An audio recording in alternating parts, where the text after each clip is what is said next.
Prospects विषय पर आयोजित राष्ट्रीय संगोष्ठी के उद्घाटन सत्र में मंचासीन मुख्य अतिथि एवं कार्यक्रम की अध्यक्षता कर रहे जिले के मुखिया माननीय श्री विनय कुमार लंगे सर, कलेक्टर जिला कोरिया छत्तीसगढ़, और मंचासीन की नोट स्पीकर के रूप में उपस्थित हैं हमारे बीच सम्माननीय प्रोफेसर तपेश चंद्र गुप्ता सर। मंच पर आसीन हैं शहर के जाने माने डॉक्टर राकेश शर्मा सर। मंच पर आसीन हैं professor MC Himdar sir, Mishra sir और राजवाड़े सर, और उपस्थित हैं संजय जायसवाल सर। यहाँ उपस्थित समस्त प्राचार्यगण, उपस्थित समस्त प्राध्यापकगण, उपस्थित समस्त शोधार्थी छात्र छात्राएं और समस्त प्रबुद्ध जनों का मैं हार्दिक स्वागत और अभिनंदन करती हूँ इस महाविद्यालय परिवार में।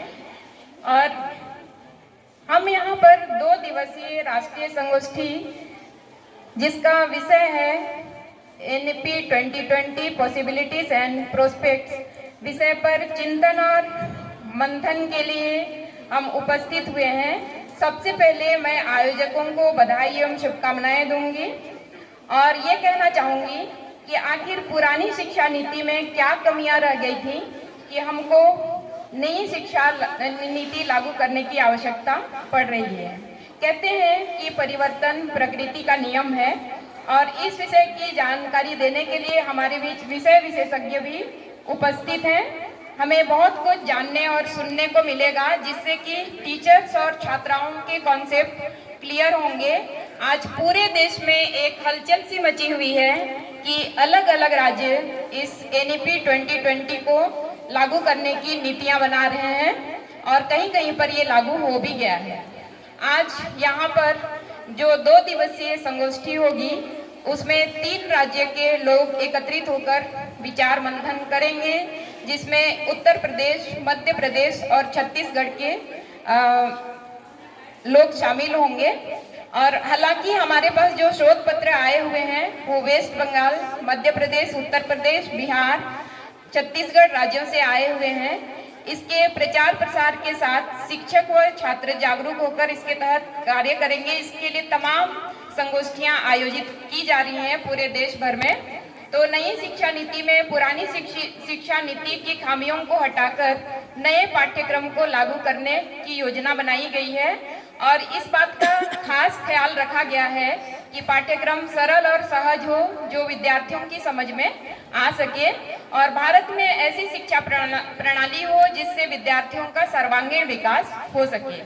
नई शिक्षा नीति के अंतर्गत जो पाठ्यक्रम बनाए गए हैं वो विद्यार्थियों के सुरुचिपूर्ण हैं और नई सदी में देखा जाए तो हम विकसित भारत की कल्पना कर रहे हैं। 2047 तक विकसित भारत की कल्पना कर रहे हैं। हम जानते हैं कि भारत को सबसे अधिक युवाओं वाला देश कहा जाता है। तो जो शिक्षा जगत के सामने आधुनिक विज्ञान और तकनीक को साथ लेकर गुणवत्तापूर्ण शिक्षा देने की सबसे बड़ी चुनौती है। इस कार्य में शिक्षकों की भूमिका महत्वपूर्ण होगी और यदि हम ग्रामीण अंचल की बात करें, हमारा महाविद्यालय ग्रामीण अंचल में ही है और हम सभी यहाँ पर जो उपस्थित हुए हैं ग्रामीण अंचल में जो समस्याएं होती हैं उनको ही फेस कर रहे हैं।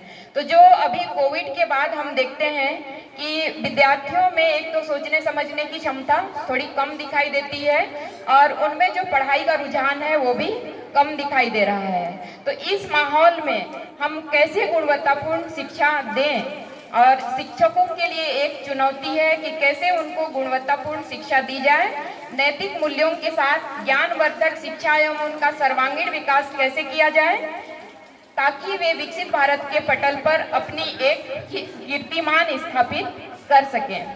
सभी का सार यही निकलता है कि स्कूली शिक्षा में उनका बेस मजबूत किया जाए और उच्च शिक्षा के माध्यम से गुणवत्तापूर्ण उत्पाद कहूँ या प्रोडक्शन कहूँ उसकी कल्पना की जा सकती है यदि हम स्कूली शिक्षा में उसका बेस मजबूत करते हैं। तो शिक्षा जगत में क्या परिवर्तन होने वाला है और क्या हो रहा है, शिक्षक भी समझकर स्वयं को तैयार कर लें और विद्यार्थी भी उस अनुरूप अपने को ढालने की सोच लें। यही इस सेमिनार का उद्देश्य है। और इस सेमिनार में निश्चित ही वर्तमान शिक्षा प्रणाली एवं नई शिक्षा नीति से होने वाले बदलाव, जैसे परीक्षा का स्वरूप क्या होगा, डिग्री का स्वरूप क्या हो गया, पाठ्यक्रम, कौशल विकास और एकेडमिक बैंक ऑफ क्रेडिट को समझने, मल्टीपल एंट्री और मल्टीपल एग्जिट, ये सबको समझने में ये सेमिनार निश्चित ही विद्यार्थी और शिक्षकों के लिए लाभकारी होगा।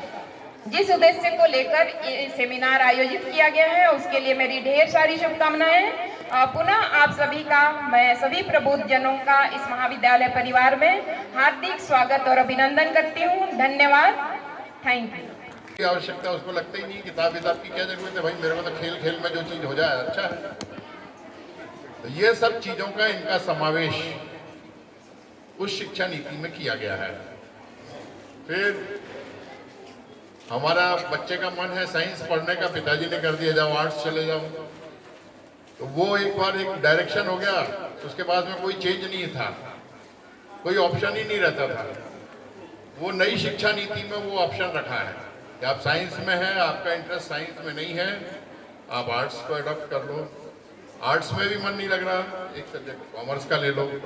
पहले ये होता था कि भाई ग्रेजुएशन करना मतलब BSc first year, second year, third year, या BA first year, second year, final.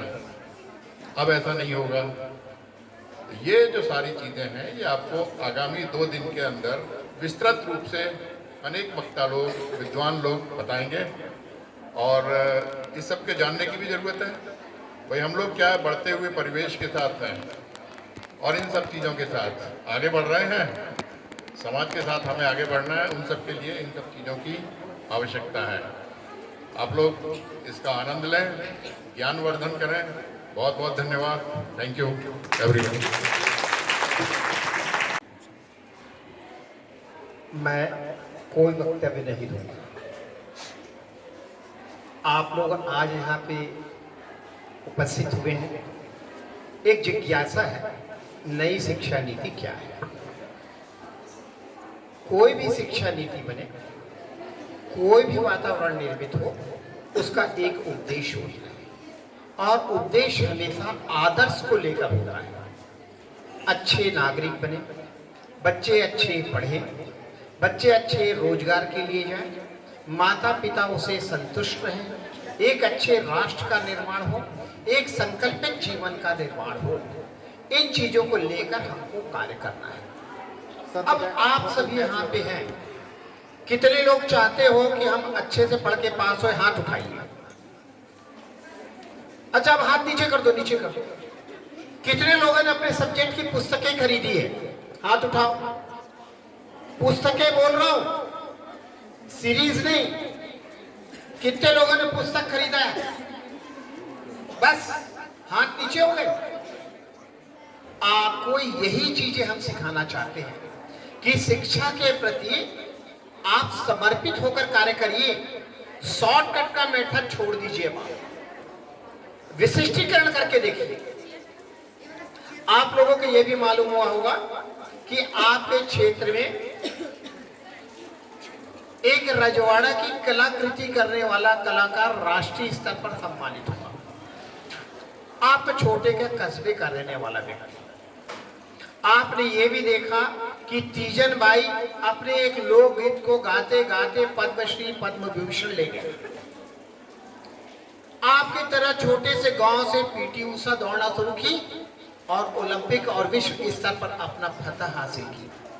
इसका श्रेय क्या? शिक्षा था। कहां तक पढ़े थे ये लोग? लगन की बात होती है। हमारी शिक्षा नई नीति पे यही चीज कही जा रही है। 12वीं तक आप पढ़ लीजिए, इसके बाद आपको पढ़ने का शौक है, 1 साल और पढ़िए, सर्टिफिकेट कोर्स ले लीजिए। इसके बाद 1 साल और पढ़ना है तो सर्टिफिकेट को डिप्लोमा में कन्वर्ट कर दीजिए। डिप्लोमा के बाद अगर आपको ग्रेजुएशन करना है तो 1 साल और पढ़ लीजिए। और यदि अगर आपका परसेंटेज बहुत अच्छा है, आप रिसर्च में जा सकते हैं, आप प्रोफेसर और टीचर बन सकते हैं, तो आप फिर ऑनर्स कोर्स करिए। ऑनर्स कोर्स करने के बाद आप 1 साल में पीजी करिए, स्नातकोत्तर उपाधि प्राप्त करिए, उसके बाद 2 साल में आप पीएचडी कर लीजिए। ये तब संभव है जब आप समर्पण भाव से कार्य करें, पढ़ें। ये तो ये भी कहते हैं कि कोई जरूरी नहीं है कि इकोनॉमिक्स पढ़ो, आप सोशियोलॉजी पढ़िए, साथ में गणित पढ़ लीजिए, केमिस्ट्री पढ़ लीजिए, बायोलॉजी वाला इकोनॉमिक्स पढ़ लीजिए, फोटोग्राफी पढ़ लीजिए। आपकी जिस पे रुचि है वो पढ़िए, लेकिन उसमें रोजगार लेके रहिए, निपुणता लेके रहिए। कितने लोग तैयार हो? कोई भी व्यक्ति जो हाथ उठा रहा है सरकारी नौकरी के लिए आवेदन नहीं करेगा। अपने कुवत पर खड़े हो। देखिए, मैं भी नौकरी में आया था, मेरा उद्देश्य प्रोफेसरी में आना कतई नहीं था।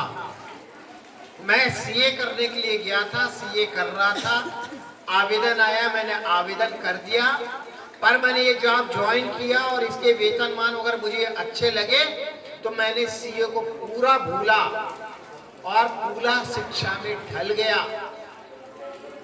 आज अब ताली पीट रहे, 500 सेमिनार, 178 रिसर्च पेपर, 4 इंटर, ये कुछ नहीं है। कारण सिर्फ एक था, मेरा अपने रोजगार, अपने कार्य के प्रति समर्पण। मैंने अपनी दक्षता हासिल की, मैंने अपनी योग्यता हासिल की। आपको हर के हाथ को काम मिल सकता है, बस आप संकल्पित होकर अपने रोजगार मूलक पाठ्यक्रमों का, रुचि के पाठ्यक्रमों का चयन करें और रुचि लेके आगे बढ़ें। आदरणीय जिलाधीश महोदय, आदरणीय प्राचार्य महोदय, आदरणीय शर्मा जी, मंचस्थ प्राध्यापकगण, उपस्थित छात्र छात्राओं, आज मैं बेहद खुश इसलिए हुआ, इस राष्ट्रीय संगोष्ठी में प्रशासन और सामाजिक कार्यकर्ता या सेवक के रूप में उपस्थित चिकित्सक भी आपके बीच उपस्थित है और गौरवशाली परंपरा के रूप में गुरु शिष्य परंपरा, सेवानिवृत्त प्राध्यापक भी आपके साथ जुड़ रहे हैं। मतलब आपके क्षेत्र में शिक्षा के प्रति जागरूकता, लगन स्थापित है। तो ये आप लोगों का सौभाग्य है और इस अवसर का लाभ लीजिए। मैंने कहा था कि मैं औपचारिकता नहीं निभाऊंगा, इसलिए मैंने पूर्व में संबोधन नहीं दिया, अपने बातें रखा। मंचस्थ सभी को मैं सादर सम्मान और अभिनंदन करते हुए अपना स्थान ग्रहण करता हूं। धन्यवाद। कैसे आप सभी एक्साइटेड हैं आज के सेमिनार के लिए? गुड।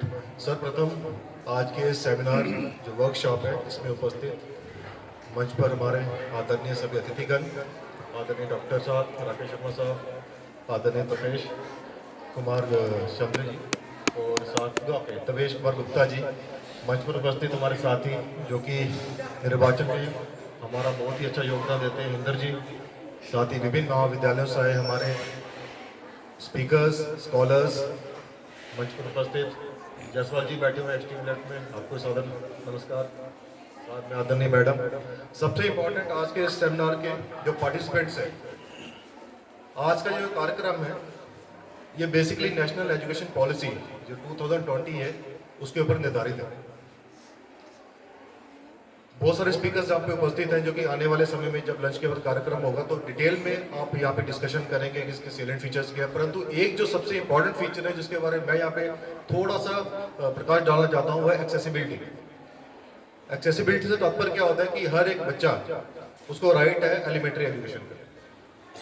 हम यहाँ पे देखते हैं प्राइवेट स्कूल्स में तो चलो अच्छे से सब कुछ संचालन होता है, वहाँ पे फीस भी होती है, एवरीथिंग इज देयर, टीचर्स होते हैं। परंतु हमारे यहाँ पे जो हमारे स्कूल गवर्नमेंट, हमारा जो प्राइमरी जो अपना एजुकेशन सिस्टम है, वहाँ पे कभी कभी देखते हैं कुछ इश्यूज हम फेस करते हैं। तो आप सबसे मेरा निवेदन यही होगा कि आज जो भी आप डिस्कशन करेंगे तो प्लीज़ इस पर पक्का विचार करें कि हमारा स्कूली जो एलिमेंट्री एजुकेशन है इसको और कैसे स्ट्रेंथन किया। उसमें कुछ पॉइंट्स आपसे निकल के आएंगे तो will be more than happy कि इसको आगे तक रेज करेंगे। और ऑलरेडी जो हमारी नेशनल एजुकेशन पॉलिसी काफ़ी अच्छे से सब कुछ देख सकते, मतलब बहुत ही अच्छे फीचर्स उसमें है, उसको मैंने गो थ्रू किया है। उसमें क्या क्या और एडिशन हो सकती है, तो उसके भी यदि सुझाव आपसे आ जाएंगे तो हम यहाँ से उसको शासन को भेजें, हो सकता है आने वाले समय में वो ऐड भी हो जाए। तो पॉलिसी बेसिकली ऐसी बनती है, ग्राउंड पे जो काम होते हैं, ग्राउंड पे जो दिक्कतें हैं उसको कैसे सुधारा जाए, इस प्रकार के हमारे सेमिनार्स होते हैं, इस टाइप के हमारे वर्कशॉप होते हैं, वहाँ से हमारे पास इनपुट आते हैं। ठीक है, तो आपसे निवेदन मेरा ये है, प्लीज़ इस पे पक्का काम कीजिएगा, क्योंकि हम एक छोटा सा प्रयास कर रहे हैं। जैसे हम, मेरा आपसे निवेदन रहेगा प्रिंसिपल मैम से, जितने हमारे यहाँ पे प्रिंसिपल्स बैठे हैं विभिन्न कॉलेजेस जो हैं, कि हम कोई ऐसे वॉलंटरी जो कि रिटायर हमारे टीचर्स हो चुके हैं, प्रोफेसर जो हो चुके हैं रिटायर, उनका कोई एक ग्रुप तैयार करें जहाँ जहाँ पे टीचर्स का अभाव है, वहाँ पे वॉलंटरी बेसिस पे यदि ये आके वहाँ पे पढ़ाना चाहें तो हम उनको ये मौका देंगे कि आप समाज सेवा कीजिए और आपका जो ज्ञान है, ठीक है, जहाँ जहाँ पे हमारे टीचर्स का अभाव भी है वहाँ पे ये हमारा जो ग्रुप है, बेसिकली जो वॉलंटरी ग्रुप होगा वहाँ जाके बच्चों को पढ़ाएगी।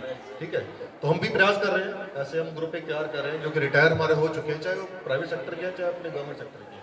कोई टीचर्स हमारे तैयार हो जाए, यदि आप भी इसमें रुचि रखते हैं, यदि आपका कोई समय आपके पास बच जाता है तो आपका मन है कि नहीं है चलो बच्चों को पढ़ाया जाए, तो प्लीज़ ऐसे मुझे एक सूची चाहिए होगी, इसके लिए मैं आपसे निवेदन करता हूँ। और मुझसे जितने हमारे आदरणीय प्रिंसिपल्स हैं सबसे मेरा निवेदन रहेगा, ताकि जो एक्सेसिबिलिटी की बात कर रहे हैं कि हर एक बच्चे को ये अधिकार है कि उसको बेसिक एजुकेशन तो मिलेगी।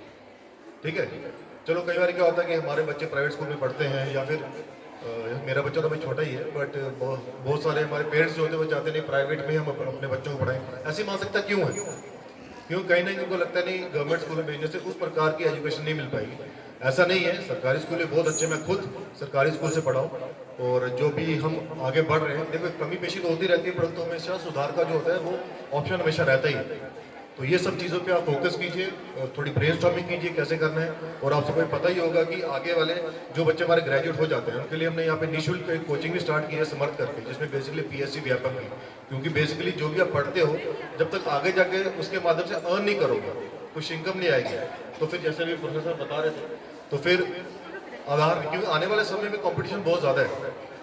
ठीक है, बहुत सारा अच्छे अच्छे बच्चे हैं जो कि आपसे बहुत ज़्यादा आगे, जो लोग मेट्रोज में रहते हैं, जिनके पास क्षमता ज़्यादा है, जो इजी, जो अच्छी अच्छी कोचिंग्स हैं वहाँ पे अटेंड कर सकते हैं, परंतु हम यहीं पे आपको ये मौका दे रहे हैं कि आप बच्चे से वहाँ मेहनत कीजिए। और यदि आप में से यदि ग्रेजुएशन के बाद कोई रुचि रखता है निःशुल्क कोचिंग की, तो हम उसको पक्का मौका देंगे कि अपने यहाँ पे ही वो कोरिया में बैकुंठपुर में ही उस कोचिंग का लाभ उठाएं।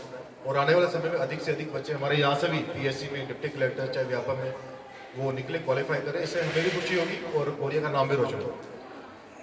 और जैसे अभी आने वाले समय में बहुत सारे स्कॉलर्स अभी यहाँ पे उपस्थित भी हैं, बहुत सारी बातें होंगी, तो प्लीज़ अच्छे से इसको एंजॉय कीजिए इस सेशन को। मैं काफ़ी खुद को खुशकिस्मत समझ रहा हूँ कि आज आपने हमें यहाँ पे इन्वाइट किया, मुझे मौका दिया ये मन साझा करने का और अपनी बातें रखने का। आप सभी को पुनः बहुत बहुत धन्यवाद। Thank you very much. जय हिंद, जय भारत।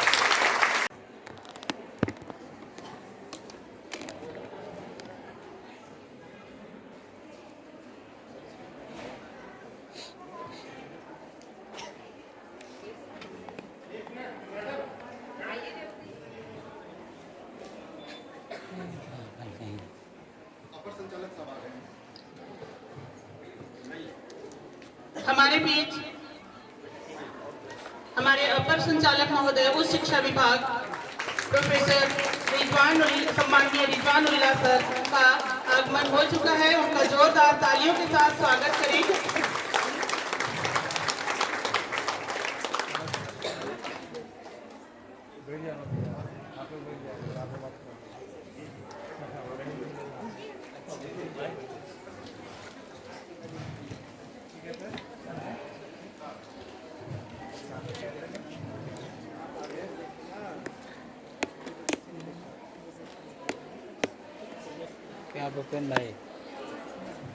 मैं चाहूंगी कि श्रीमती अलका मैम उनका बैच लगाकर स्वागत करें।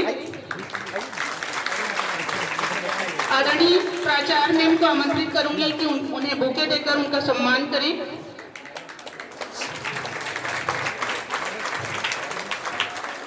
Doctor Sunit Kumar day sir को आमंत्रित करूंगी कि उन्हें पुष्पगुच्छ देकर उनका स्वागत करें।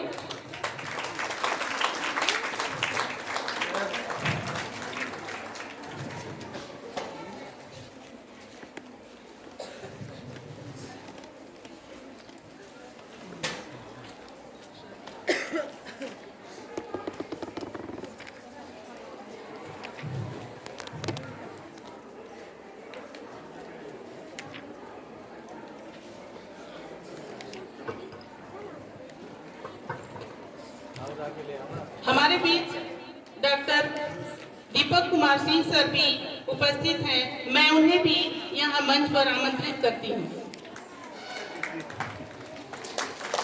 Doctor Deepak Kumar Singh sir.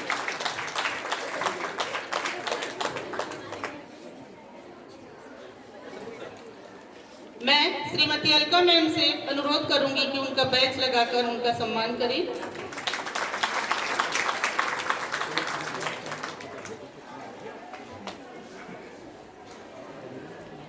मैं हमारे अपर संचालक महोदय सम्मानीय प्रोफेसर डॉक्टर रिजवानुल्लाह सर को मंच पे आमंत्रित करूंगी कि उद्बोधन स्वरूप हमें 2 शब्द कहकर अनुग्रहित करें।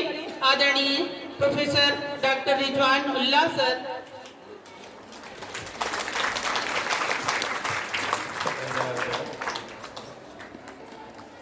आज इस राष्ट्रीय कार्यशाला में उपस्थित सम्मानीय जिले के अध्यक्ष कलेक्टर साहब, महाविद्यालय के प्राचार्य मैडम, समस्त अतिथिगण, प्राध्यापकगण, समस्त स्थान से आए हुए हमारे प्राध्यापकगण, विभिन्न कॉलेज से आए हुए हैं और छात्र छात्राएं, आज इस एक विशेष अवसर इस महाविद्यालय को मिला है कि हम नई शिक्षा नीति पर बात करने के लिए यहाँ इकट्ठे हुए हैं, ताकि छात्रों को ये पता चल सके कि वास्तव में ये नई शिक्षा नीति क्या है। नई शिक्षा नीति देश के विद्वानों ने एक रूपरेखा तैयार किया है कि आज की आवश्यकताओं को, साथ ही साथ भविष्य में हमारा देश कैसा हो, विद्यार्थियों को किस तरह की शिक्षा दी जाए कि देश को जो चाहिए उसकी पूर्ति हो सके। एक पारंपरिक शिक्षा चलती आ रही थी आज तक कि हम किसी भी विषय में साइंस, आर्ट्स, कॉमर्स 3 विधा होती थी, 3 संकाय होते हैं और एक लॉ की कक्षाएं चलती हैं महाविद्यालय में। तो इन्हीं को हम लोग शुरू से पढ़ते आ रहे थे, पढ़ाते आ रहे थे। तो ये देखा गया कि वो सारी चीज़ें आज की आवश्यकता और भविष्य को देखते हुए उसकी पूर्ति हो नहीं पा रही। विद्यार्थियों में एक लाइन पे चलने की आदत सी बन गई है कि अगर साइंस का विद्यार्थी है तो सिर्फ विज्ञान को ही समझेगा, आर्ट्स कला का विद्यार्थी है तो सिर्फ आर्ट्स की चीज़ों को समझेगा, कॉमर्स का है तो सिर्फ कॉमर्स की जानकारी रखेगा। लेकिन देखा ये गया कि जब पढ़ के विद्यार्थी यूनिवर्सिटी और कॉलेज से निकलते हैं और समाज में जाते हैं, विभिन्न स्थानों पे जाते हैं नौकरियों के लिए, व्यवसाय के लिए, तो उन्हें दिगर चीज़ों की जानकारी रहती नहीं या बहुत कम जानकारी होती है। आज पीएससी का एग्जामिनेशन हो, यूपीएससी का एग्जामिनेशन हो, आपसे हर चीज़, हर विषय के बारे में जानकारी मांगी जाती है। ये अपेक्षा रहती है कि एक छात्र जो ग्रेजुएशन करके निकला है, पोस्ट ग्रेजुएशन करके निकला है, उसको समस्त चीज़ों की जानकारी होनी चाहिए। तो इसी को ध्यान में रखते हुए नई शिक्षा नीति लाई गई है, जिसमें एक कला का विद्यार्थी भी विज्ञान को समझेगा, कॉमर्स का विद्यार्थी भी कला और विज्ञान को समझेगा और विज्ञान का विद्यार्थी भी कला और कॉमर्स के बारे में उसको जानकारी होगी। ये इंटरडिसिप्लिनरी स्टडी कहलाएगा, जिसमें कि आपको सभी विषयों से संबंधित आपके रुचि के अनुसार बहुत सारे ऐसे विषय होंगे जिसको कि आपको चुनना होगा आपके मूल विषय के साथ। तब जाकर के जब आप पढ़ेंगे तो सभी चीज़ों की जानकारी आपको मिलेगी। तो बात ये है कि एक विद्यार्थी जो महाविद्यालय में या किसी विश्वविद्यालय में पढ़ रहा है, तो जब वो ग्रेजुएशन, पोस्ट ग्रेजुएशन करके निकलता है तो एक संपूर्ण शिक्षा प्राप्त करके निकलेगा। ऐसा नहीं होगा कि अगर हम कंपटीशन की तैयारी कर रहे हैं और उसमें विज्ञान से संबंधित कुछ बातें हैं, मान लीजिए कि एक आर्ट्स का विद्यार्थी फोटोसिंथेसिस नहीं जानता, श्वसन की प्रक्रिया को नहीं समझता, तो वो आर्ट्स का विद्यार्थी भी इतना काबिल हो जाएगा अपने पढ़ते पढ़ते कि इन सामान्य से विज्ञान की जानकारियों को भी अपने पास रखेगा। इसी तरह से कॉमर्स का विद्यार्थी भी इतिहास, सामाजिक विज्ञान, राजनीति शास्त्र से संबंधित विषय की पढ़ाई करेगा और उसके बारे में एक आधारभूत जानकारी को रखेगा। तो इन्हीं सब चीज़ों को लेकर नई शिक्षा नीति बनाई गई है, छात्रों के समग्र विकास के लिए, संपूर्ण व्यक्तित्व के विकास के लिए, ताकि आप बिल्कुल पढ़ने के बाद भी ऐसा ना लगे कि मैं तो कुछ जानता ही नहीं। तो भविष्य की योजना है कि हमारे देश को किस तरह के छात्रों की ज़रूरत है, किस तरह से पढ़े लिखे व्यक्तियों की ज़रूरत है, तो उसका निर्माण शिक्षण संस्थानों में होगा और आपको इसी नई शिक्षा नीति के माध्यम से संपूर्ण विषयों की जानकारी दी जाएगी। न केवल विषय पढ़ेंगे, सत्र के अंत में आपने जो पढ़ा, जो सीखा, उसकी भी जानकारी आपके संस्था महाविद्यालयों को रखना होगा कि आपने सीखा क्या। एक उद्देश्य लेकर चलेगा, ये जो सिलेबस है ये सिर्फ पढ़ाने भर का उद्देश्य नहीं है, आपको समझाने और सिखाने और आपका जो आउटकम जो आया इसकी भी जानकारी संस्था को रखना है। तो ये निश्चित हो जाएगा कि जो आप अध्ययन कर रहे हैं जिस तरह से, उस अध्ययन के बारे में सीखने के बाद, पढ़ने के बाद आपने जो जानकारी हासिल की है वो आप तक ही भी सीमित नहीं रहेगी, संस्था को भी इसकी जानकारी रहेगी, विषय की पढ़ाई इस प्रकार से हो। तो मैं आपके उज्ज्वल भविष्य की कामना करता हूँ। आज ये इतना महत्वपूर्ण विषय पर कार्यशाला हो रहा है, हम सभी के लिए उपयोगी है, इस क्षेत्र के लिए उपयोगी है और मैं महाविद्यालय के प्राचार्य और सभी प्राध्यापकों को बहुत बहुत बधाई, शुभकामना देता हूँ कि इतना बड़ा कदम उन्होंने उठाया है और ये बहुत ही सफल होगा। धन्यवाद।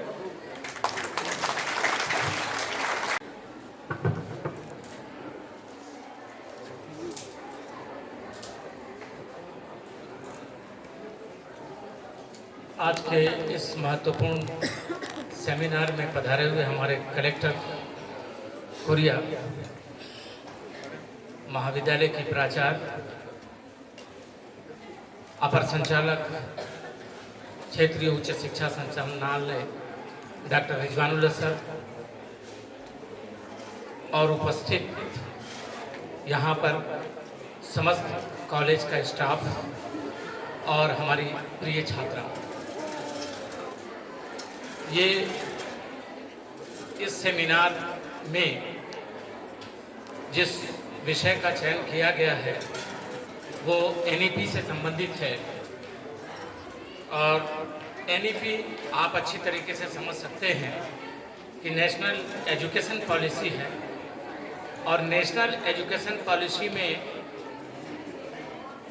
क्या है और कैसी गुंजाइश है इसमें और क्यों कर इस पॉलिसी को बनाया गया और इसका उद्देश्य जो है वो क्या है। विद्यार्थियों, नई शिक्षा नीति पर तो आज से पहले भी नई शिक्षा नीति के बारे में सोचा गया, भारत की शिक्षा नीति के बारे में सोचा गया और उस पर काम किया गया। अगर हम पूर्व के इतिहास को देखें तो अपने को पता चलेगा कि 1986 में 1986 में नई शिक्षा नीति बनाई गई थी और नई शिक्षा नीति के बनाने के बाद उस पर काम भी बहुत तेज़ी से हुआ। लेकिन जब कभी भी अब हम एनईपी 2020 की बात करते हैं तो हम ये पाते हैं कि बहुत बड़ा 2020 में 86 के बाद 2020 में जो नई शिक्षा नीति को क्रियान्वित करने का प्रयास किया गया उसमें कई बदलाव जो है वो किए गए। हम ये कह सकते हैं कि नई एजुकेशन पॉलिसी जो है वो आखिर इसमें किस बात को बहुत ज़्यादा हाईलाइट किया गया है। अगर उन बातों को हम ध्यान दें तो अपने को पता चलेगा कि ये जो नई शिक्षा नीति 2020 है उसमें उसके 3-4 पिलर्स हैं और उन्हीं स्तंभों पर नई शिक्षा नीति जो है वो खड़ी है।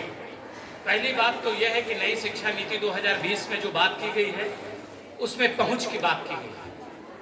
आप कह सकते हैं कि पहुंच कैसा, एजुकेशन पॉलिसी बना देने मात्र से कोई कुछ हासिल नहीं होगा, बल्कि आप उसको किस रूप में देखना चाहते हैं। पहुंच से मतलब यह है, नई शिक्षा नीति का जो पहला पिलर्स है वो ये है कि पहुंच, इसका मतलब यह है कि एजुकेशन जो है या हमारी शिक्षा जो है वो दूर दूर तक पहुंचे और उसका फायदा जो है वो एक प्रकार से हम उठा सकें।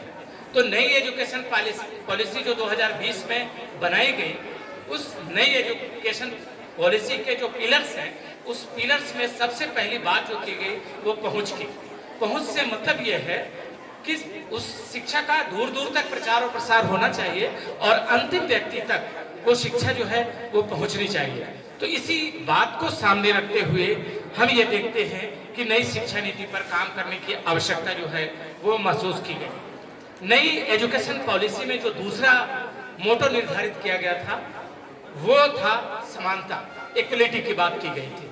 हम ये देखते हैं कि एजुकेशन सबके लिए होना चाहिए, शिक्षा सबके लिए होना चाहिए, शिक्षा की पहुंच सब बराबर होनी चाहिए। लेकिन इक्वलिटी की बात जब हम करते हैं नई शिक्षा नीति में 2020 में जो बात की गई नई शिक्षा नीति को लेकर के, उसमें ये कहा गया कि समानता की बात की गई है, कोई भी वर्ग वंचित न रहे और सभी वर्ग को न्यू एजुकेशन पॉलिसी NEP 2020 में उससे लाभ जो है वो मिलना चाहिए। तीसरी जो सबसे बड़ी बात की गई उसको आप ध्यान में दीजिएगा, ये काम 1986 में भी नहीं हुआ जब नई राष्ट्रीय शिक्षा नीति बनी थी, उस समय वहां पर भी नहीं हुआ। और हम ये देखते हैं कि ब्रिटिश पीरियड में, इतिहास का विद्यार्थी हूं इसलिए जान रहा हूं कि ब्रिटिश पीरियड में भी 1854 में लॉर्ड वुड का डिस्पैच आया था जिसको शिक्षा का मैग्ना कार्टा कहा गया था। उसमें बहुत सारी बात की गई थी, लेकिन क्वालिटी की बात लगता है कि कहीं ना कहीं छूट गई थी। हमारी जो NEP बनी है 2020, जिस पर बहुत सारे फोकस हो रहे हैं, काम हो रहा है और इसी पर चर्चा इस सेमिनार में हो भी रहा है, हम ये देखते हैं कि हम गुणवत्ता की बात कर रहे हैं कि शिक्षा में क्वालिटी कैसे आए। शिक्षा प्राप्त कर लेने से नहीं होगा, उसकी क्वालिटी की बात जो है वो बहुत गंभीरता से उस पर विचार जो है वो करना पड़ेगा। और अंतिम जो उसका पिलर है न्यू एजुकेशन पॉलिसी का, वो है जवाबदेही। शिक्षा पॉलिसी बना लेने मात्र से काम नहीं होगा, जवाबदेही भी तय होगी कि हम कहां तक पहुंचे हैं, हम किस तरीके से शिक्षा में सुधार कर पाए हैं, कैसे हम अंतिम व्यक्ति तक शिक्षा देने का काम कर रहे हैं। ये सब सारी बातें ऐसी हैं जिसके बारे में हम पूरी तरीके से सोच सकते हैं। तो विद्यार्थियों, मैं आपको ये कहूँगा कि आप न्यू एजुकेशन पॉलिसी को बहुत अच्छी तरीके से देखिए, बहुत अच्छी तरीके से समझने का प्रयास कीजिए, जो बातें की गई हैं उस पर अमल करने की कोशिश भी कीजिए। क्योंकि देखिए, हम लोगों का समय कट गया, लेकिन ये जो हमारे सामने पीढ़ी और इतनी बड़ी फौज बैठी हुई बच्चों की, उस पर बहुत बड़ी जिम्मेदारी अभी है, बहुत बड़ी जिम्मेदारी है। आप इस देश के लिए क्या कर सकते हैं, आप इस समाज के लिए क्या कर सकते हैं, आप एजुकेशन सिस्टम को कैसे कैसा देखना चाहते हैं, कैसे उसमें सुधार की बात करना चाहते हैं, ये जिम्मेदारी जो है वो आपकी है। मैं आपको ये बताना चाहता हूँ कि भारत एक खूबसूरत देश है, भारत एक सुंदर देश है, लेकिन इस सुंदर देश के निर्माण में हम लोगों की भूमिका तो एक तरफ है, लेकिन हमारे बच्चों की भूमिका भी महत्वपूर्ण है। मैं आपको बता सकता हूं कि आप में ऊर्जा है, आप में शक्ति है, आप में क्षमता है। उस ऊर्जा, शक्ति और क्षमता का इस्तेमाल आप कैसे करेंगे, किस तरीके से करेंगे, वो आपको सोचना है। मुझे यहाँ पर आप लोगों ने बुलाया, प्राचार्य ने आमंत्रित किया था, मैं यहाँ पर आने की कोशिश किया और मैं अपने बीच बड़े बड़े अधिकारियों को भी देख रहा हूँ, उनको समझने का मौका भी मिला, NEP पर उनके विचार भी सामने आए होंगे, लेकिन सब कुछ आपके लिए है, हमारे विद्यार्थियों के लिए। मैं गर्ल्स कॉलेज में हूँ, मैं देखता हूँ कि हमारी छात्राएं, हमारी विद्यार्थी, उसमें असीम ऊर्जा है, असीम शक्ति है। शिवमंगल सिंह सुमन की 2-4 पंक्तियां आपके सामने पेश करने की कोशिश करूंगा मैं, ताकि आप उस बात को समझें कि आप में कितनी क्षमता है। ये असीम निज सीमा जाने, सागर भी तो ये पहचाने। ये असीम निज सीमा जाने, सागर भी तो ये पहचाने। मिट्टी के पुतले मानव ने कभी न मानी हार, तूफानों की ओर घुमा दे नाविक निज पतवार। सागर की अपनी क्षमता है, विद्यार्थियों ध्यान दीजिएगा, सागर की अपनी क्षमता है, पर माझी भी कब थकता है, और जब तक सांसों में रहती है स्पंदन, उसका हाथ नहीं रुकता है, उसका हाथ नहीं रुकता है। और इसके ही बल पर कर डाले सातों सागर पार, तूफानों की ओर घुमा दे ना बिक निज पतवार। तो बस कुछ इन्हीं शब्दों के साथ अपनी वाणी को विराम देता हूं। मुझे उम्मीद है कि हमारे विद्यार्थी जो है अपनी शक्ति का, अपनी क्षमता का बहुत बड़े पैमाने पर इस्तेमाल करेंगे और इस सुंदर देश को बनाने में, इस सुंदर देश को संवारने में उनकी जो भूमिका होगी वो बहुत महत्वपूर्ण होगी, क्योंकि आने वाला समय आपका ही है। मैं एक बात मुझे और कहना है, हमारे यहाँ कलेक्टर साहब भी यहाँ पर हैं, प्राचार्य मैडम भी हैं, और इन्हीं कुछ बातों के बाद मैं अपनी बात को समाप्त करके अपना स्थान ग्रहण करूंगा। मुझे याद आ रहा है कि व्यक्ति में अगर करने की कुछ आकांक्षा है, ना हमारे विद्यार्थियों में करने की कुछ आकांक्षा है, उनमें अगर शक्ति है तो वो कर सकते हैं। कैसे? मैं यहाँ पर एक उदाहरण आपको दे करके अपनी बात समाप्त करूंगा। मर्यादा पुरुषोत्तम राम हमारे आराध्य हैं। मर्यादा पुरुषोत्तम राम की एक घटना मुझे याद आ रही है, मैं उसको कहना इसलिए चाहता हूं कि आपकी भूमिका देश को और समाज को किस प्रकार की है। मर्यादा पुरुषोत्तम राम ने बहुत कोशिश की कि सीता को रावण के चंगुल से छुड़ा लिया जाए, लेकिन बहुत कठिन काम था कि रावण से सीता को कैसे ये किया जाए। तो उन्होंने एक सुझाव दिया। सुझाव यह दिया कि लंका को पार करने के लिए राम सेतु का निर्माण किया जाए, राम सेतु बनाया जाए। राम सेतु के निर्माण का काम शुरू हुआ, बड़ी लगन से शुरू हुआ। सभी लोगों ने राम सेतु के निर्माण में बढ़ चढ़ करके हिस्सा लिया। इस बीच जो दृश्य सामने आया वो मैं आपके सामने रखना चाहता हूं कि राम सेतु के निर्माण का काम जब चल रहा था और सभी लोग इसमें बराबर का सहयोग कर रहे थे, तो मर्यादा पुरुषोत्तम राम जो है किनारे बैठ करके घंटों एक दृश्य को देखने लगे और निहारने लगे। लक्ष्मण भी साथ थे। लक्ष्मण ने कहा कि तात भाई, आप क्या निहार रहे हैं और क्या देख रहे हैं? बोले, मैं कुछ चीज का अध्ययन कर रहा हूं और ये देख रहा हूं कि एक गिलहरी है, और वो गिलहरी जो है वो जल क्रीड़ा कर रही है, और जल क्रीड़ा समुद्र में करने के बाद वो फिर बालू वाले स्थान पर चली जाती है और वहां पर पंख में बहुत सारी बालू लगा करके और राम सेतु के पास उस बालू के कण को छोड़ देती है। और इसको घंटों मर्यादा पुरुषोत्तम राम जो है वो देखते रहे। लक्ष्मण से न रहा गया। बोले, आप क्या निहार रहे हैं, क्या देख रहे हैं? बोले, तुम नहीं समझ पा रहे हो कि मैं क्या देख रहा हूं, क्या कर रहा हूं। बोले कि राम सेतु के निर्माण में तुम्हारी और हमारी भूमिका तो समझ में आती है, लेकिन उस गिलहरी को देख रहे हो, जो गिलहरी जो है वो आ रही है, जा रही है, पानी जल क्रीड़ा कर रही है, फिर मरुस्थल के पास जाती है, बालू पर जाती है और अपने पंख को वहां पर बालू के कण को छोड़ देती है। तो इस बात से तुमको क्या शिक्षा मिली? बोले कि तात, ये तो कोई बहुत बड़ी बात नहीं है, वो जल क्रीड़ा कर रही है और आ रही है, जा रही है। राम बोले कि नहीं, ये बात नहीं है। जिस तरीके का योगदान राम सेतु के निर्माण में लक्ष्मण का है, या वहां के स्थानीय लोगों का है, या हमारा है, वो भी एक तरीके से बहुत बड़ा कंट्रीब्यूशन दे रही है। बोले कि अगर इसका तुमको जवाब चाहिए तो मैं जवाब नहीं दे सकता कि वो गिलहरी क्या कर रही है। चलो गिलहरी से पूछते हैं कि वो क्या कर रही है। गिलहरी के पास राम जाते हैं और राम जा करके पूछते हैं कि बताओ, ये 2-4 कण राम सेतु के निर्माण में 2-4 कण जो तुम गिरा रहे हो, इससे क्या होता है, इससे हमको क्या फायदा मिलेगा? तो गिलहरी ने जवाब दिया कि मैं बड़े लोगों के जैसा तो योगदान नहीं दे सकती, मैं छोटी हूं, लेकिन राम सेतु के निर्माण में, सेतु को बनाने में मेरी भी कुछ भूमिका का निर्वहन हो जाए तो शायद मेरा नाम भी राम सेतु के निर्माण में शामिल हो जाए। तो कहने का मेरा मतलब यह है कि काम बड़ा या छोटा नहीं होता है। आपके पास जो समय है उस समय का सदुपयोग करिए और देश के निर्माण में और समाज के निर्माण में आप महत्वपूर्ण भूमिका का निर्वहन कीजिए। निश्चित रूप से आने वाला समय आपका है और आपका है।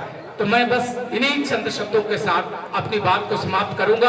आप बहुत ओजस्वी हैं, आप बहुत ताकतवर हैं और आपसे ही भारत का निर्माण जो है वो संभव है। जय हिंद, जय Bharat. Professor Mohammad Khalid Hussain sir, you are the great ocean of knowledge and a great knowledge of history. And you have shared all the contribution of Rama for the development of society, and you have shared all the information regarding new education policy, and it will really help to all of us. And thank you so much, sir. And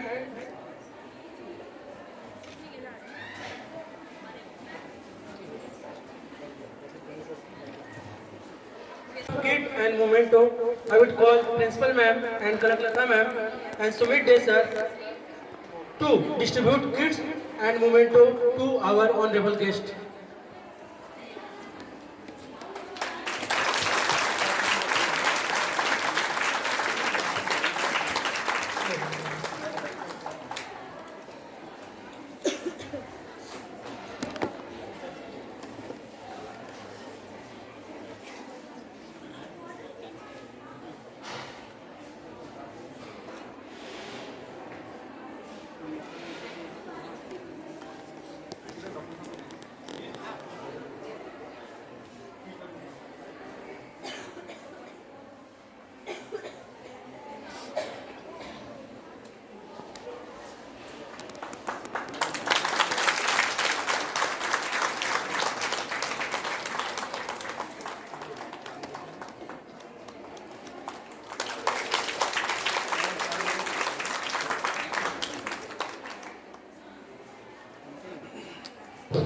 Thank you so much, Collector sir and Dr. Rakesh Sharma sir.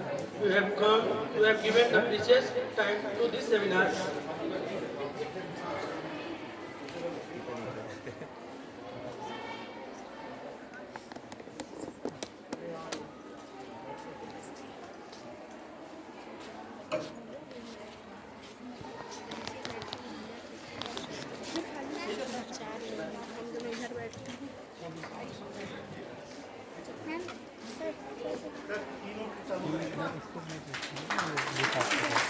बीच बीच में जो खाली होता है ना उसमें photo भी click कर दिया करें।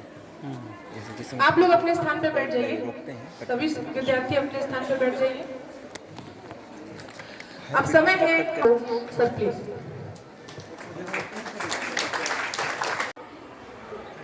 NEP 2020, I would like to call our eminent resource person who is Associate Professor in Department in Education, which is the oldest university and which is also called the Oxford of East, the Allahabad University.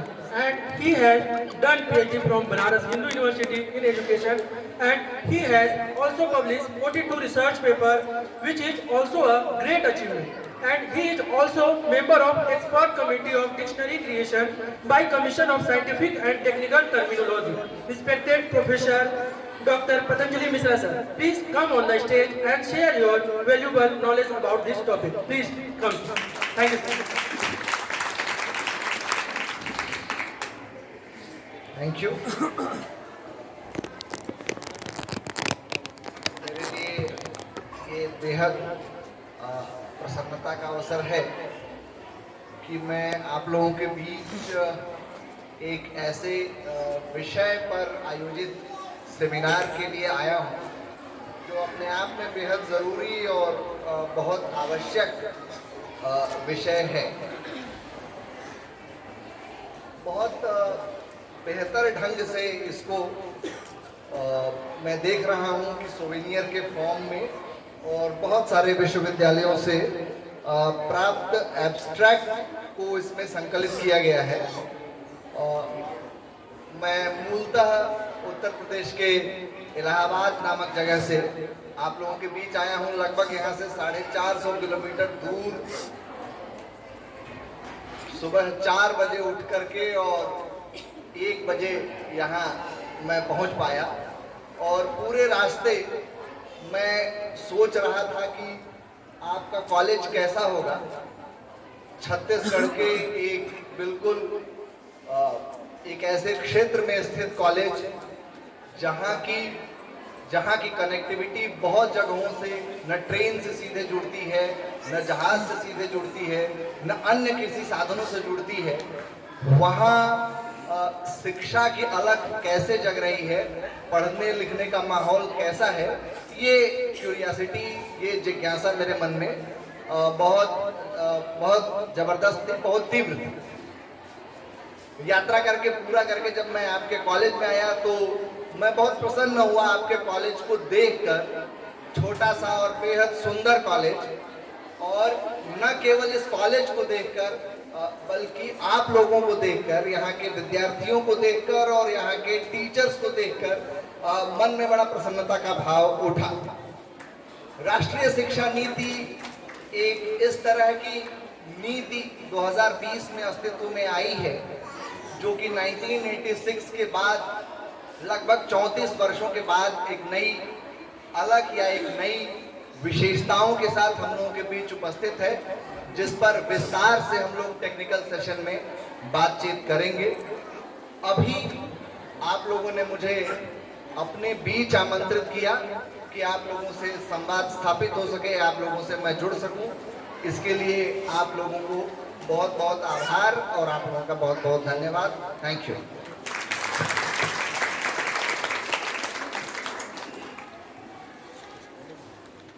मैं आप सबसे एक निवेदन करूंगा कि हमारे बीच एक ऐसी दंपति बैठी हुई है जिन्होंने वाणिज्य के जैसे विषय को प्रायोगिक बनाने का प्रयास किया है। उन्होंने मेहनत करके इसको सफल किया और उसको साकार बनाया। इसको मैंने करीब 15 सालों से प्रयास किया, पर वो सहयोग, वो वातावरण नहीं मिला। इन्होंने उसको करके दिखाया। मैं चाहता हूं उनके अभिनंदन में आप ताली बजाएं। मेरे को उनका परिचय देने की आवश्यकता है क्या? मुझे परिचय देने की आवश्यकता है क्या? अरे जोर से बोलो हाँ या ना। ठीक, थैंक यू। धन्यवाद सर। अब मैं बड़े ही सम्मान के साथ हमारे लीड कॉलेज के प्राचार्य डॉक्टर अखिलेश चंद्र गुप्ता सर और हमारे आज के सेमिनार के एडवाइजरी कमेटी के सदस्य, उनको मंच में आमंत्रित करना चाहूंगी कि सर आप आए और प्लीज 2 शब्द कहें।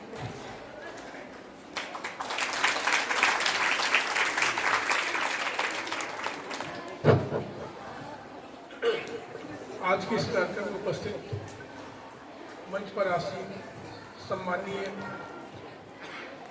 Rizwan sir, Hussain sir, Gupta sir,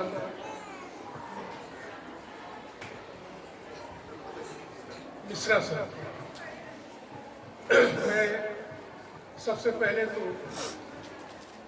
नवीन कन्या महाविद्यालय के महाविद्यालय स्टाफ और प्राचार्य को बहुत बहुत बधाई देना चाहूँगा कि उन्होंने इतना भव्य आयोजन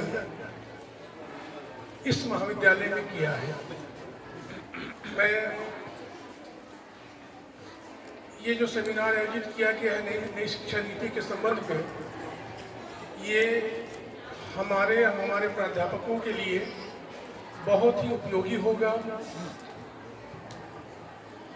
इससे नई शिक्षा नीति के संबंध में छात्रों को निश्चित रूप से ज्ञान प्राप्त होगा।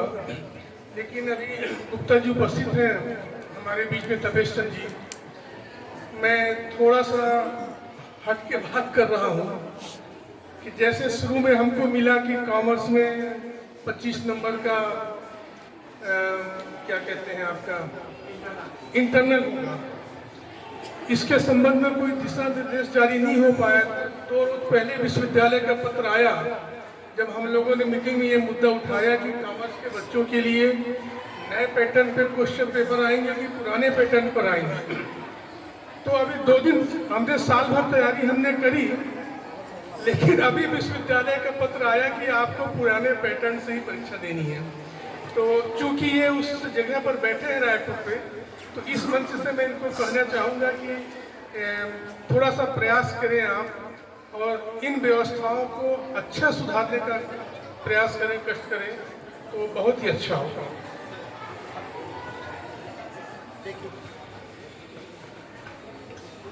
आपको एक बात बता दूं, मैं यही बहस, यही चर्चा, यही स्पष्टीकरण को मैं बहुत पसंद करता हूँ। मैंने इसीलिए ताली पहले बजवा दिया था इनके नाम। बात ये तय हुई है, रविशंकर विश्वविद्यालय में कुलपति से बातचीत हुई, मैंने इसका बड़ा विरोध किया। जब कॉमर्स का सिलेबस बहुत अच्छा बन के आया तो कॉमर्स में ये लागू होगा। उन्होंने कहा एग्जामिनेशन पैटर्न पुराना होगा, आपने जो इंटरनल लिया है वो 10 नंबर का रहेगा, असाइनमेंट जो है वो 15 नंबर का ही रहेगा, पर आपका विश्वविद्यालय उसमें निर्णय लेगा, अपने ऑर्डिनेंस में चेंज करेगा। हुआ ये कि हमने जब नई शिक्षा नीति के अनुसार से कॉमर्स का सिलेबस बनाया तो हमने पूरी चीजें स्पष्ट लिखी नई शिक्षा नीति के अनुसार से। असाइनमेंट हम बच्चे को केस स्टडी के लिए कह सकते हैं, हम बच्चे को फील्ड विजिट कराकर उसकी रिपोर्ट राइटिंग के लिए कह सकते हैं, या इंटर्नशिप करके उसका प्रतिवेदन तैयार करने कह सकते हैं। ये असाइनमेंट होगा।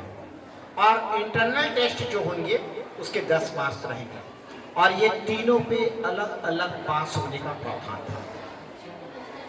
इन्होंने सबको क्लब किया, और नई शिक्षा नीति के अंतर्गत हर प्रश्न पत्र 100 नंबर का होगा।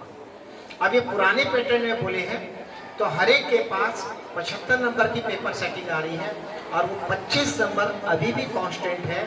अगर आपने असाइनमेंट नहीं लिया है तो उसको लेके रख लीजिए, या परीक्षा के बाद लेके रख लीजिए, और इंटरनल के नंबर भी लेके रखिए।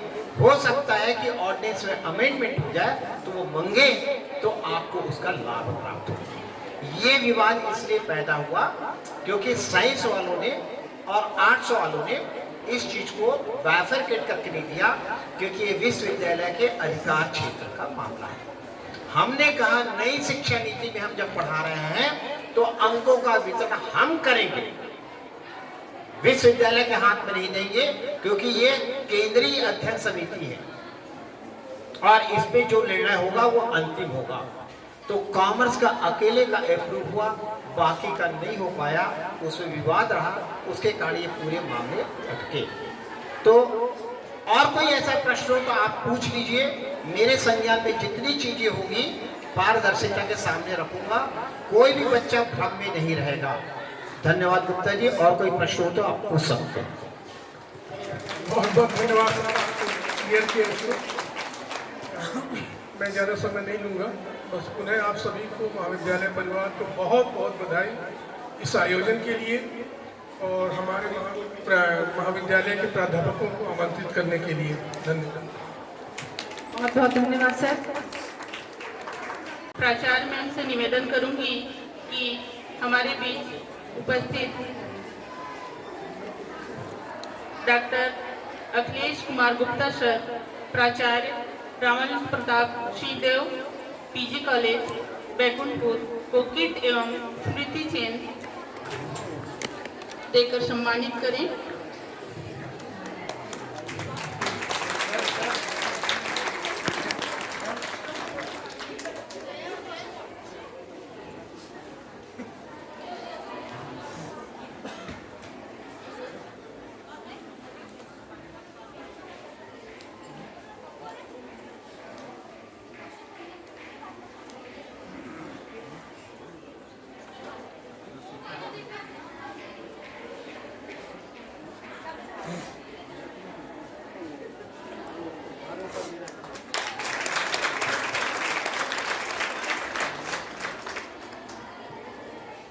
आदरणीय प्रोफेसर रिजवान उल्लाह सर को किट देकर सम्मानित करेंगी मैम।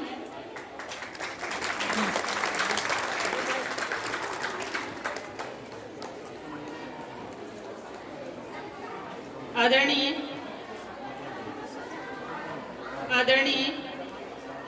सम्माननीय रिजवान उल्लाह सर जी को प्राचार्य मैम के द्वारा स्मृति चिन्ह से सम्मानित किया जाएगा। इसके पश्चात मैं प्राचार्य मैम से निवेदन करूंगी कि एम.के.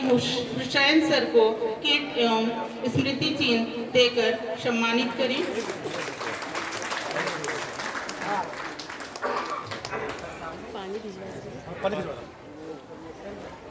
इसके पश्चात मैं प्राचार्य मैम से अनुरोध करूंगी कि हमारे बीच उपस्थित डॉक्टर प्रोफेसर तपेश चंद्र गुप्ता सर को किट एवं स्मृति चिन्ह देकर सम्मानित करें।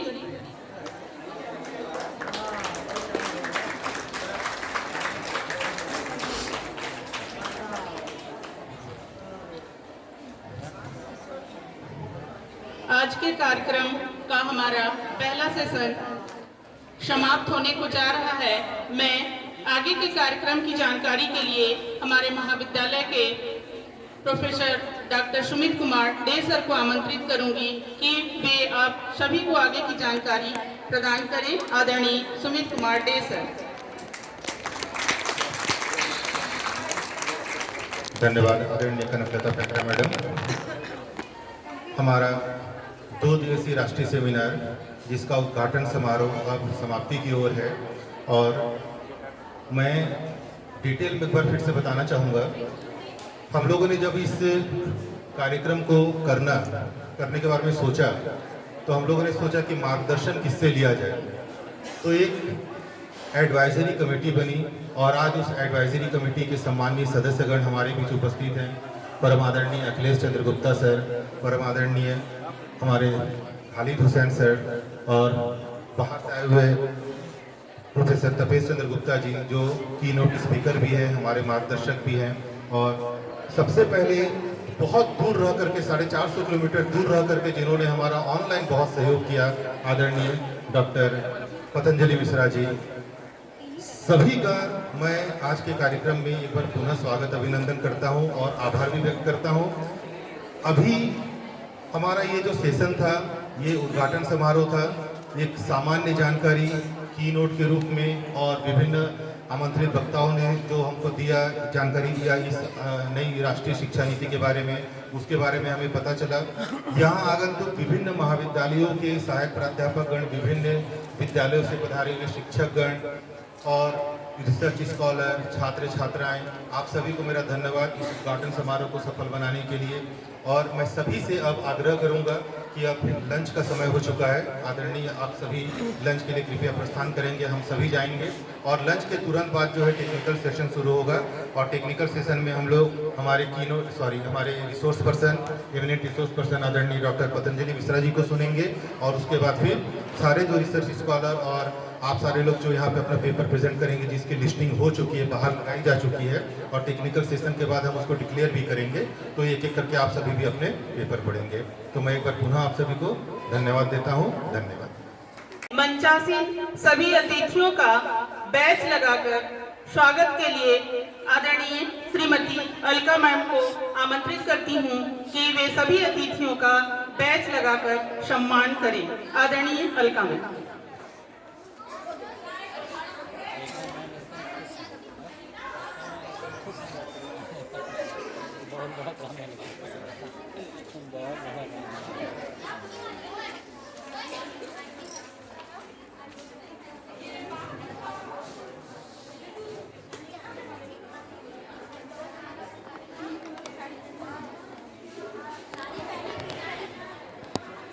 इसका क्या काटते हैं, कर लेते हैं इसको भी थोड़ा बहुत ना, बैच लगाना भी काट कर लेते हैं।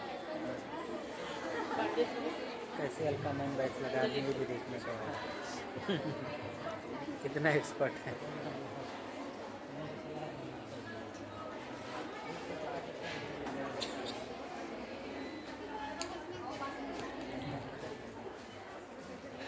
मैं आदरणीय अतिथियों के सम्मान के लिए बुके देकर सम्मान करने के लिए आदरणीय श्रीमती अलका मैम को पुनः आमंत्रित करती हूँ कि वो प्राचार्य मैम के द्वारा बुके से हमारे अतिथियों का स्वागत करें।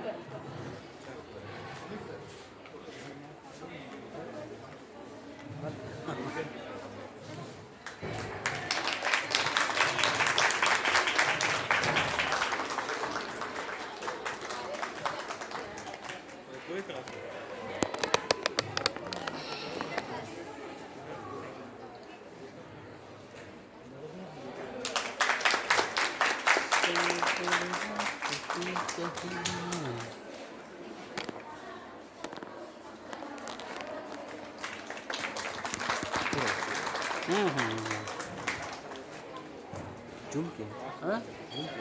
नहीं नहीं नॉर्मल सही आवाज़ इस साउंड नहीं आएगी लेकिन सब वीडियो दिखेगी इसकी आवाज़ माइक वाला तो आता है, माइक वाला आता है।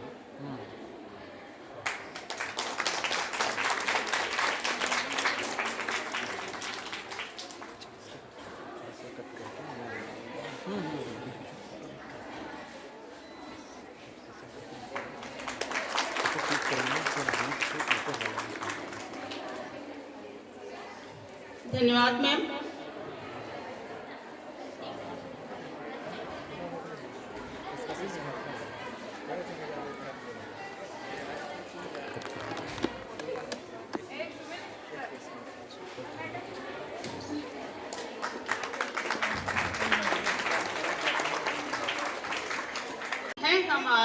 पुलकित हैं हम आज।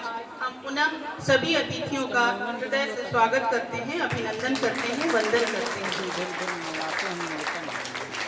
हमारे टेक्निकल सेशन के अध्यक्ष हमारे बीच उपस्थित हैं डॉक्टर जय नारायण पांडे सर, विभागाध्यक्ष अर्थशास्त्र, शासकीय राजीव गांधी स्नातकोत्तर महाविद्यालय अंबिकापुर, सरगुजा, छत्तीसगढ़। हमारे बीच में रिसोर्स पर्सन के रूप में उपस्थित हैं doctor Patanjali sir, associate professor, Allahabad, Prayagraj, Uttar Pradesh. और हमारे इस सेशन के रिपोर्टर हैं डॉक्टर अजय कुमार सोनी सर, प्राचार्य, शासकीय मां महामाया महाविद्यालय खड़गवा, बैकुंठपुर, कोरिया। और हमारे बीच IQAC के सदस्य राजपूत सर उपस्थित हैं। और हमारे बीच सम्माननीय हुसैन सर, जो गर्ल्स कॉलेज अंबिकापुर के प्राचार्य हैं, हमारे बीच में सम्माननीय विराजमान हैं। मैं इस टेक्निकल सेशन में उद्बोधन स्वरूप 2 शब्द बोलने के लिए सबसे पहले मैं आज की इस सेशन की अध्यक्षता कर रहे सम्माननीय इलाहाबाद यूनिवर्सिटी से पधारे आज के इस टेक्निकल सेशन के मुख्य वक्ता doctor Patanjali Mishra ji, Ambikapur girls college के सम्मानीय प्राचार्य doctor Khalid Hussain sir, IQAC के सम्मानीय सदस्य माननीय राजपूत जी, खड़गवा महाविद्यालय के प्राचार्य डॉक्टर अजय कुमार सोनी जी, हमारे महाविद्यालय से अर्थात राजीव गांधी शासकीय स्नातकोत्तर महाविद्यालय के हिंदी विभाग के कर्मठ और विदुषी प्राध्यापक सम्मानीय कामनी मैडम, मंच पर स्थान जिन महान भावों ने ग्रहण किया, जिसका नाम मैं भूल गया हूँ, उन सभी को मैं सम्मान पूर्वक, आदर पूर्वक स्वागत करता हूँ। और मंच के सामने जो लोग बैठे हैं, मैं तो वहाँ बैठना चाह रहा था क्योंकि सुनने में अच्छा लगता है। यहाँ बैठकर बोलना पड़ता है और उधर बैठ के सुनना पड़ता है। तो श्रोता सबसे महान होते हैं, क्योंकि अभी अभी आप लोग खाना खाए हो और अभी थोड़ा देर पहले डॉक्टर पतंजलि मिश्र जी बोल रहे थे कि हम लोगों को नींद तो नहीं लग जाएगी। समझे? विषय ये नहीं है कि नींद लगेगी या नहीं लगेगी, विषय ये है कि आज का विषय है NEP 2020 possibilities and prospects. NEP new education policy, नई शिक्षा नीति 2020। मुझे बड़ा अच्छा लगता है कभी शिक्षा नीति पर बोलने का अवसर तो मिले। आज मिला है, लेकिन मैं बहुत देर नहीं बोलूंगा और क्योंकि मैं आज का प्रमुख वक्ता नहीं हूँ, मैं यहाँ पर उपस्थित हुआ हूँ आपके इस कार्यक्रम के लिए बधाई देने के लिए। और माननीय पतंजलि मिश्रा जी इतने दूरी से आज सुबह 4 बजे चलकर और 1 बजे यहाँ पहुँचे हैं, बड़ा अच्छा लगा कि इतना उत्साह अगर किसी वक्ता में है तो उसको सुनना जरूरी है। और बड़े धैर्य से, बड़े सोच से, बड़े चिंतन से हम लोगों को सर को सुनना होगा। निश्चित रूप से अच्छी तैयारी करके आए होंगे। मैं केवल इतना कहना चाहूँगा, नई शिक्षा नीति के बारे में मैं केवल इतना कहना चाहूँगा कि आज जो स्थितियां हैं उसमें जो शिक्षा रोजगार नहीं दे पा रही है, शिक्षा का मतलब अब रोजगार से जुड़ गया है, चाहे कोई कितना भाषण दे ले। तो अगर कोई शिक्षा रोजगार नहीं दे पा रही है तो वो बड़ा दर्द महसूस करती है। और मैं विद्यार्थियों को जब देखता हूँ, अपने युवा विद्यार्थियों को जो इस देश के भविष्य हैं, मेरे बच्चे, कितने बच्चे हैं जो रोजगार के लिए कॉलेज आते हैं और कितने बच्चे हैं जो केवल शिक्षा के लिए आते हैं? हाथ उठाइए। जिनको रोजगार चाहिए वो हाथ उठाइए। जिनको रोजगार चाहिए वो हाथ उठाइए, और जिनको नहीं चाहिए वो खड़े हो जाए। जिनको रोजगार नहीं चाहिए वो खड़े हो जाए। तुमको रोजगार नहीं चाहिए क्यों रे? तो मजेदार बात है कि शिक्षा, मैंने अपनी किताब में शिक्षा के 6 स्तर लिखे हैं। मेरी जो किताब है आध्यात्मिक समाजवाद, उसमें मैंने शिक्षा के 6 लेवल लिखे हैं। ये जिस शिक्षा की बात हो रही है वो पहला लेवल है, या हो सकता है दूसरा लेवल होगा, क्योंकि आज की शिक्षा 8वीं तक सबको पास करना है। आज की शिक्षा में क्या करना है? 8वीं तक सबको पास करना है। मैं स्कूल के हेडमास्टरों से जब मिलता हूं तो बेचारे आंसू बहाने लगते हैं। वो बोलते हैं मैं कैसे पास करूं सर, बड़ी कठिनाई होती है पास करने में। लेकिन कोई भी गार्जियन ये नहीं कहता कि मेरे बच्चों को पढ़ा दो, वो तो बोलता है मेरे बच्चे को पास कर, है ना? तो मजेदार बात ये है, इस दिशा में चिंतन करना होगा कि कम से कम 10वीं तक तो पढ़ाई हो जाए। मुंशी प्रेमचंद, जिनकी कामनी मैडम हिंदी में बड़ा अच्छा अध्ययन कराती होंगी, वो कितनी डिग्री लिए थे?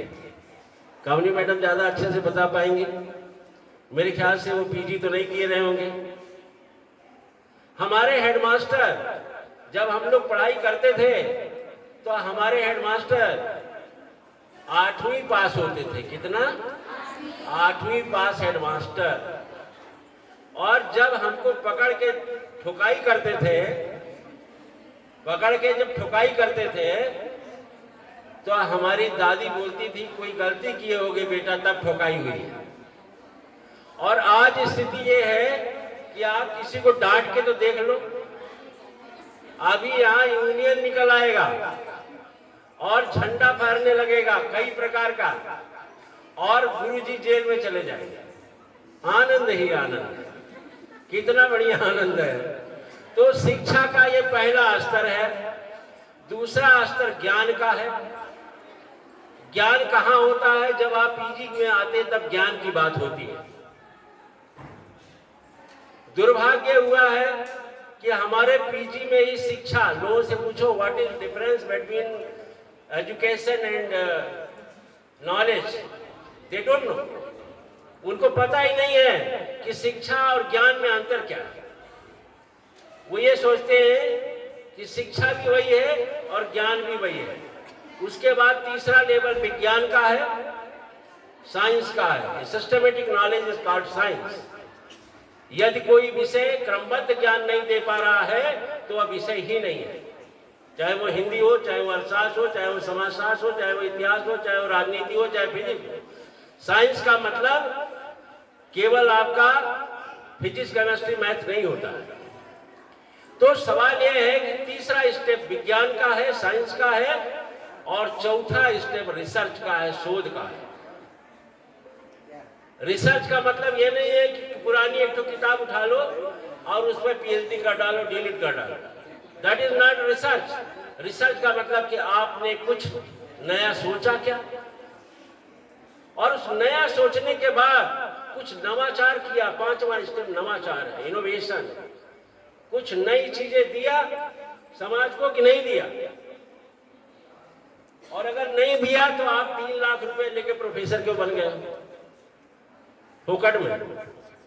फिर प्राइमरी का मास्टर तो 30,000 में पढ़ा रहा है, तो आप ही मास्टर बने रहो, 3 लाख क्यों लेते हो?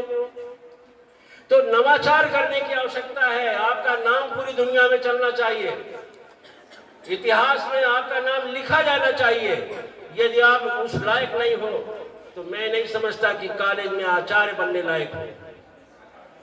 तो आचार्य का मतलब है कि समाज को नवाचार देने का सामर्थ्य रखता हो, और उसके भी आगे है कि उसको क्रियान्वयन करने की क्षमता रखते हो।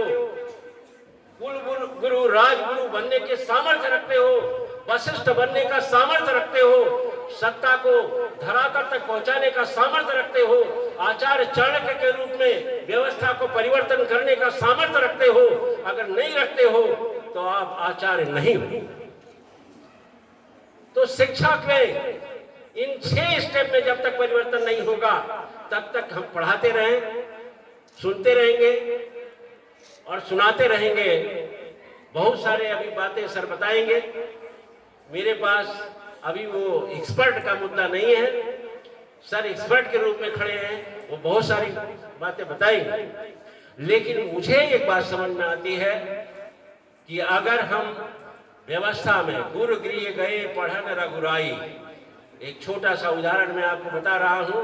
जिस राम राज्य की परिकल्पना, मैं अयोध्या का रहने वाला हूं, मेरा घर भी अयोध्या है, भगवान राम लला का दर्शन मैं तो जन्म से कर रहा हूं। लेकिन मैं कहना चाहता हूं कि गुरु गृह गए पढ़न रघुराई, अल्पकाल विद्या सब आई। कहां से अल्पकाल विद्या? उनके गुरु विश्वामित्र जी केवल फिजिक्स के प्रोफेसर नहीं थे, हिंदी के नहीं थे, इकोनॉमिक्स के नहीं थे, पॉलिटिकल साइंस के नहीं थे। गुरु गृह गए पढ़न रघुराई, अल्पकाल विद्या सब आई। केवल कुछ ही दिनों में उनको समस्त विधाओं का ज्ञान हो गया। ये सामर्थ्य था हमारे आचार्यों में। क्या वो सामर्थ्य आज है हमारे पास? अगर नहीं है तो कुछ नीति में बदलाव लाना पड़ेगा, और न्यू एजुकेशन पॉलिसी में अगर वो बात नहीं आ पाई है तो फिर से लाना पड़ेगा। चलिए, ज्यादा बोलूं क्या? 1 मिनट और बोलूं? देखिए, एक चीज ध्यान रखिए, मैं तो पूछ के बोलता हूँ कि खाना खाए और नींद नहीं लगे। नींद लगेगी तो खाना का आनंद तो लेना जरूरी है, क्योंकि मैं भी कई बार मंच में सो जाता हूँ, इसलिए मैं सामने बैठा। कई बार जब मैं मंच से इसलिए भागता हूँ कि उधर बैठूंगा तो नींद भी आ जाएगी। तो ध्यान रखिएगा मेरे बच्चों, आपको एक समय सारणी बनाना है, अपने जीवन का एक लक्ष्य बनाना है। मैं बड़ी व्यवहारिक बात करता हूँ, और जिस व्यक्ति का अपना लक्ष्य नहीं होगा वह कभी सफल नहीं होगा। मेरा इस महाविद्यालय में जहां आया हूं 15वां ट्रांसफर है, ये मेरा 15वां कॉलेज है। मैंने कभी भी ट्रांसफर के लिए आवेदन नहीं दिया, और जहां आवेदन हुआ वहां चला गया, जहां मेरा आदेश आया वहां चला गया। और एक बार एक माननीय मंत्री को मैं बोला था कि आप एक काम किया करो, ट्रांसफर की एक नीति बनाओ और उसमें मेरे को प्रदेश के सारे कॉलेज भेज दो, तो कम से कम सारे बच्चों का दर्शन हो जाएगा, कोई टेंशन नहीं है। तो आप ध्यान रखिए, एक नीति बनाइए, पढ़ाई का एक जज्बा अपने अंदर लाइए, सामर्थ्य अपने अंदर लाइए, और जिस दिन आप इस देश में अपने अंदर ये सामर्थ्य पैदा कर लेंगे उसी दिन आप डरपोक नहीं रह जाएंगे। नहीं तो आज देश का दुर्भाग्य है कि पढ़े लिखे लोग डरपोक हो गए। पढ़े लिखे लोग क्या हो गए हैं? डरपोक हो गए। उनको डर लगता है दो चीज से, मेरा ट्रांसफर हो जाएगा, मेरा सस्पेंशन हो जाएगा, मेरा बर्खास्तगी हो जाएगी। और इसी 3 टेंशन में वो सच को सच नहीं कह पाते। जिस दिन ये सामर्थ्य आप पैदा कर लोगे, उस दिन सच को सच कहने का सामर्थ्य आ जाएगा, झूठ को झूठ बोलने का सामर्थ्य आ जाएगा। उस दिन आप बड़े से बड़े पद को प्राप्त कर लोगे। तो बड़े से बड़े पद को प्राप्त करने के लिए सबसे पहले आपके पास योजना होना चाहिए, और योजना अगर बन पाएगी और आपका लक्ष्य तय होगा कि कल मुझे क्या बनना है। अब यहाँ आईपीएससी के सदस्य माननीय राजपूत जी शायद मोबाइल में उधर गए होंगे, अभी उनका भी हम सुनेंगे। और मैं राजपूत जी से जरूर निवेदन करूंगा, राजपूत जी भागिए नहीं। क्यों राजपूत जी, आपको बोलना है क्या? मेरे बाद माननीय राजपूत जी बोलेंगे और मैं जरूर सुनना चाहूंगा, क्योंकि क्या है कि जो जनप्रतिनिधि होता है या समाज का जो व्यक्ति होता है वो एक अच्छा शिक्षक होता है। मैं हमेशा कहता हूं, अगर अर्थशास्त्र को समझना है तो किसी गांव के गली में किसान के यहाँ चले जाओ और वो किसान अर्थशास्त्र की सही परिभाषा बता देगा। तो माननीय राजपूत जी व्यवहारिक बात बताएंगे कि समाज में बच्चों की क्या स्थिति है। और आज का ये कार्यक्रम बड़ा सफल कार्यक्रम हुआ है। मुझे आते ही भोजन मिला है, जैसे मैं आया भोजन प्राप्त हुआ, और ब्राह्मण आदमी को भोजन मिल गया, इससे बड़ा कुछ नहीं है। लेकिन अब एक चीज ध्यान रखना कि ब्राह्मण कौन है, थोड़ा उसकी मैं व्याख्या कर दूं, उसके बाद मैं मंच का माइक सौंप दूंगा, है ना। तो जन्मते जायात शूद्रः, माँ के गर्भ में हम सभी लोग योग मुद्रा में होते हैं। माँ जो खाती है वही हम भी खाते हैं, माँ जो पानी पीती है वही हम भी पीते हैं, माँ जिस हवा को लेती है वही हवा हम भी लेते हैं। सबसे बड़ी योग मुद्रा होती है जब हम लोग माँ के गर्भ में होते हैं और हम ये सोचते हैं कि परमात्मा ने बड़ी कृपा से हमें मनुष्य की योनि में पैदा किया है। परमात्मा ने मनुष्य की योनि में जाने के लिए माँ के गर्भ में हमें भेजा है। लेकिन जैसे जैसे हम पैदा होने की तरफ आगे बढ़ते हैं तो जन्मत मरत असाह दुख होई, जन्म लेते समय और मरते समय बड़ा कष्ट होता है। और उस कष्ट के चक्कर में हम पुराने प्रारब्ध को भूल जाते हैं। हम भूल जाते हैं कि हाथी घोड़ा सुअर क्या थे। हम ये भूल जाते हैं कि मनुष्य की योनि में बड़े भाग्य से हमें आने मिला है। और उस समय जब हम भूल जाते हैं तब हम शूद्र हो जाते हैं। शूद्र का मतलब होता है अज्ञानी हो जाते हैं। तो जन्म से हर व्यक्ति अज्ञानी हो जाता है, लेकिन उसके बाद जब वह गुरु के पास ज्ञान प्राप्त करता है तो वह द्विज बन जाता है, दूसरा जन्म उसे प्राप्त हो जाता है। फिर भी वो ब्राह्मण नहीं होता। फिर उसके बाद कोई उसको बड़ा पद मिल जाता है तो विप्र बन जाता है, कोई कलेक्टर बन गया, कोई प्रिंसिपल बन गया, कोई बड़े पद को प्राप्त कर लिया, लेकिन आध्यात्मिक ज्ञान नहीं है तो अब भी वह विप्र बनता, ब्राह्मण नहीं बनता।